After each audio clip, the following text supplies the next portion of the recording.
Yo, it's your boy George. Welcome to this video, or welcome to today's video, whatever the fuck you're doing. I hope you're okay. People always ask me quickly, what are the clips for, George? Why are the clips there? It just helps you get the first rep up. That's just what I want to clarify, because I know someone's going to be sitting there going, why has he got clips on the machine for like that? Or why has he got the handles like, as you can see, they just drop down there. What's that about, George? That to get the first rep up, because of obviously, you know, the first rep is just a fucking nightmare. Don't really know where this video is going to go. I'm going to start a new bulking series very, very soon. I'm just trying to think of a name to call it.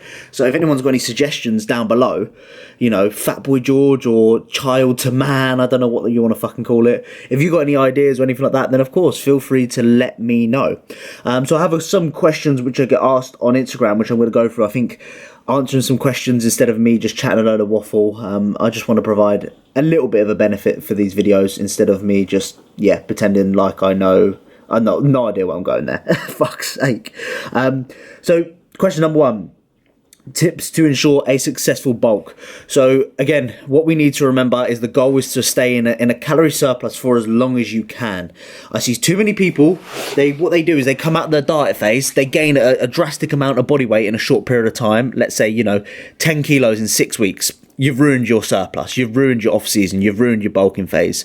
Remember, if you want to build muscle, you need to stay in a surplus for as long as you possibly can. That's what I recommend everyone doing, being in a surplus for as long as you can. Now, how are we going to do that? So, of course, you want to stay in a lean surplus or just a slight surplus. I don't like chasing scale weight. What a lot of people will think about is, oh my god, today I haven't gained weight or my body weight's dropped for one day. That means fuck all. You don't have to gain body weight every single day to be in a goddamn surplus. Over time, your body weight needs to come up. Now, it don't need to come up with drastic amounts. You don't need to add, let's say, 50 kilos to your physique. But you do need to take, I believe anyway, you do need to take your physique to levels which are uncomfortable, levels which you haven't been before. If you want to, adapt to a new stimulus, you have to take it to some different levels. That same again with progressive overload. You have to lift shit which you haven't done before. Very straightforward. Your body isn't going to adapt if you're doing the same old stuff every single time you go into the gym. Luckily, right now, I'm in a stage where I'm regaining my strength. And I'm noticing my physique, I'm looking bigger already, believe it or not. Within 4 weeks of just being in a surplus, I look and feel bigger and I'm stronger as well. And it correlates all between the two, or three, I should say. Another important tip for you guys is to let your logbook do the speaking. A lot of people really suffer with accepting to gain body weight, and I think it's a lot easier once you get really, really lean. Once you know how to get lean, then pushing up your body weight just makes things a little bit easier. So if you haven't done so, I would suggest kind of learning how to get lean first, if that is the case. Actually, that's a complete fucking lie. I wouldn't recommend that at all. If you're skinny, don't get even leaner, just get yourself into a surplus. But it makes that situation easier, if you get what I'm saying.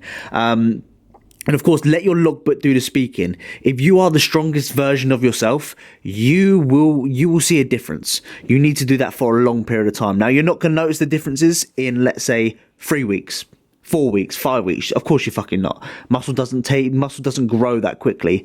But if you do that shit for 6 months, if you do that shit for a year, you look back at old photos, you think, fuck, I've noticed a difference. So let your logbook do the speaking. If you're surpassing all-time PBs, if you're surpassing body weights which you've never gone to before, I'm not saying you need to get out of shape and fat as fuck, but you get the point.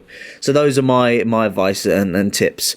Question 2 is a funny one. So masturbation pre or post workout, when and why? I would personally do it before I go to bed. I used to live with my mate Jack at uni. He always used to have a wank first thing in the morning, and I think, how the fuck can you do that? Because I would just literally mong out. He had to start a day having a wank, bless him. So yeah, for me, I would do it. I would definitely do it before bed. Let us know in the comments down below whether you do it, in the morning. Actually, I'll put a poll. In the morning or do at night time? Let us know. That would be interesting. I don't know. Just interesting stuff. People might be thinking, what the fuck's going on? But it's natural. Everyone does it. Everyone's had a cheeky old tug, ain't they? Sitting here thinking, right, I fucking love a little cheeky tug tonight. Question 3. Why do I hate commercial gyms? Like Pure Gym. I don't hate them. I just despise them if that's the same thing, isn't it?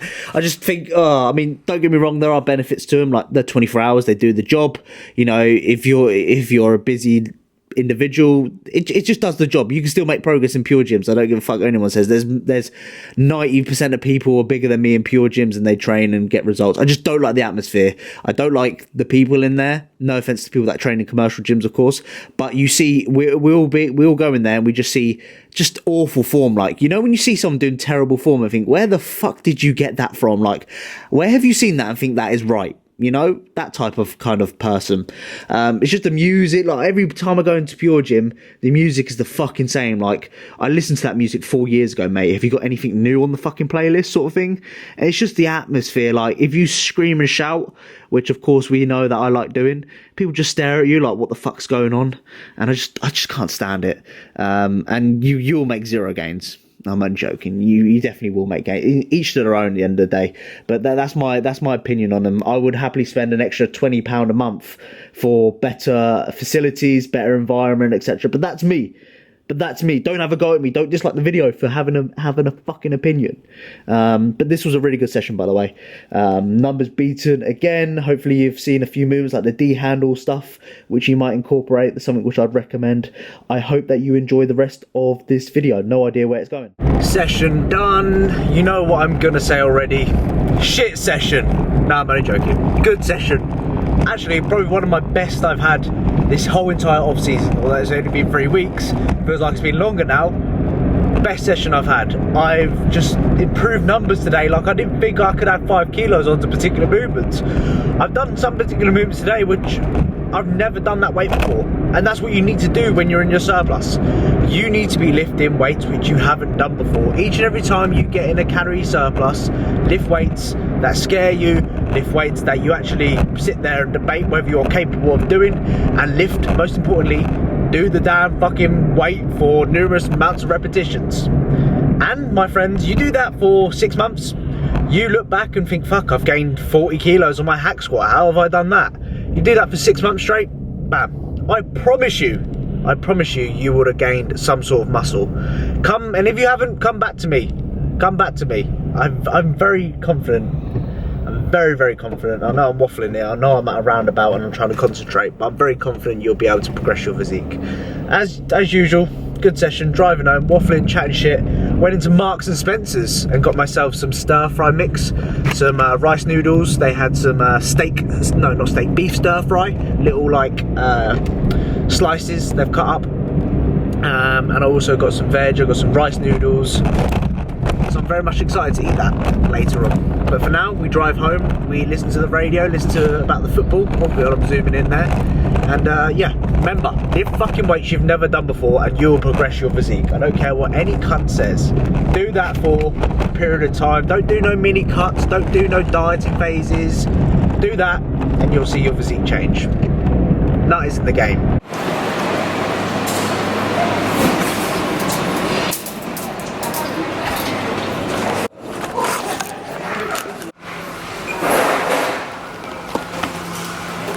I'm still in prep mode when it comes to the baby rice. I just can't get out of it. Like, if you're in prep, you understand. Like, the foods choices, everything you buy is very consistent. So I will get out of this mindset. It just takes a little bit of time for me. But £1.50 each, I go through 2 packets a day. It's free bar. That's free fucking bar.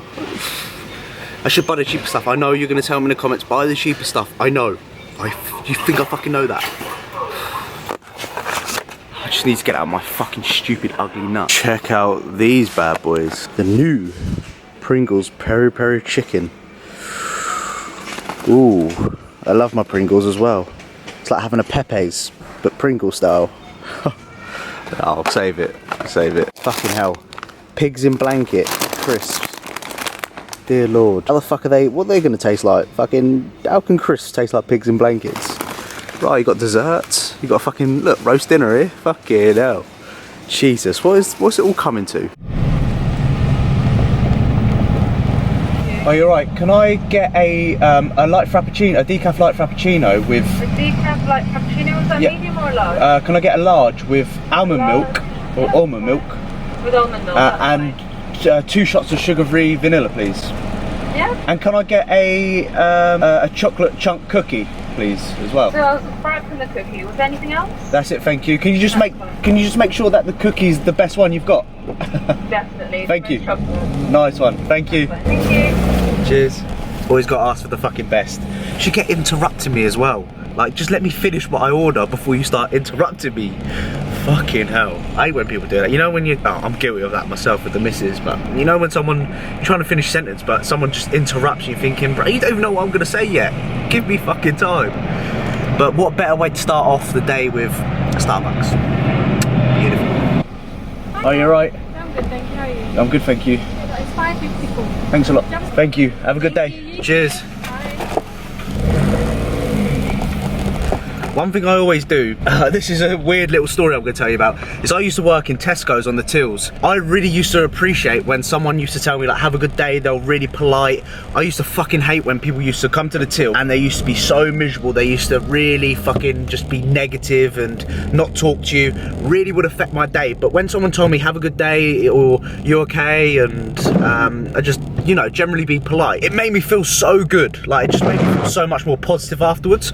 So if you're watching this and you're a rude cunt and you go to the fucking shops and don't speak to the people on the tills and stuff, fucking sort it out. Anyway, light frappuccino. I don't know if this is decaf. I did ask for decaf, but it don't really matter. Taste test for you.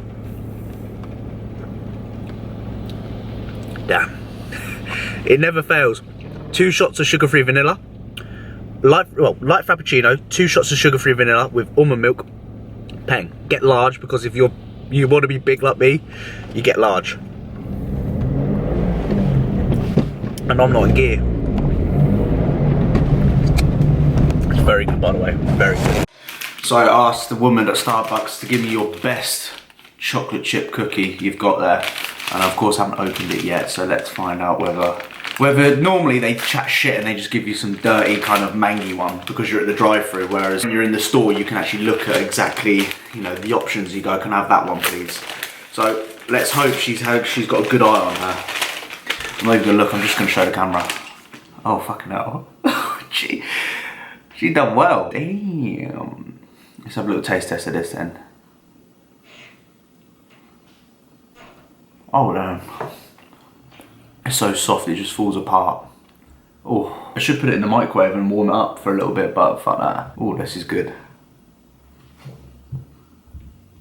But whoever did this cookie, if you watch him, Starbucks in Gypsy Lane, Luton, thank you for, oh god, picking the best cookie they've had, or they got there.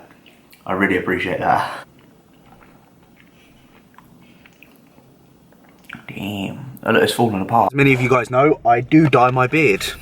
Hence the different colour in beard and hair, for example. For people that are interested, I know people message me asking about the dyeing of the beard process and what that encounters. This is what I use at this is what I get. So this is the stuff which dyes your beard. You get it on eBay. I might link it down below if I remember, but if I forget to remember, just message me or comment down below saying you forgot to get it. It's literally $2.99. It's not expensive. I use the golden brown. This is like a golden brown, or if I want to go a little bit darker, I'll use the medium chestnut. As you can see, the color differences are pretty. You can see that this is a little bit darker than this, for example. So yeah, you get these on eBay. They're like $5 on eBay. They sell them in a shop local to me, which are like $2.99. So that's easy.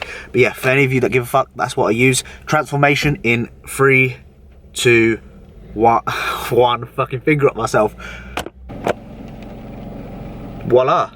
The magic of editing. Hopefully it looks a little bit dark. I don't know if it looks any different at all. Fuck knows. Anyway, that took longer than what I was hoping. We need to get to the old fucking gymnasium for we're training legs. Shock, but this time it is the deadlift rotation, which excites me because I love the day of a deadlift. For me, I said this in my videos probably 25,000 times before, a deadlift is just a completely different sport. It's just a case of getting that weight up. I don't give a fuck, get that weight up and then deadlift. Let's fucking do it. So I'm gonna round that video up here. I'm just sitting under here listening to the rain. I like listening to the rain, it's weird. Any suggestions for a name for my bulking series I want to do? Is there anything you want to see in relation to building muscle, bulking, I don't know, off-season gains, training, nutrition, all that type of stuff? Then of course feel free to let me know. I'm chilling with my boy. You're a good boy. You're a good boy? You're a good boy. Yes, you are. Anyway, if you've watched the whole video, comment down below bottle. I decided to help the environment and buy a bulk powder. It's like it's like a gallon. I think that's like 2.2 litres jug instead of buying plastic water bowls all the time. So saving the environment, bro. Comment down below bottle if you watched the whole thing. I sincerely hope you've enjoyed today's video. If you have, make sure you drop a like, make sure you subscribe if you're new.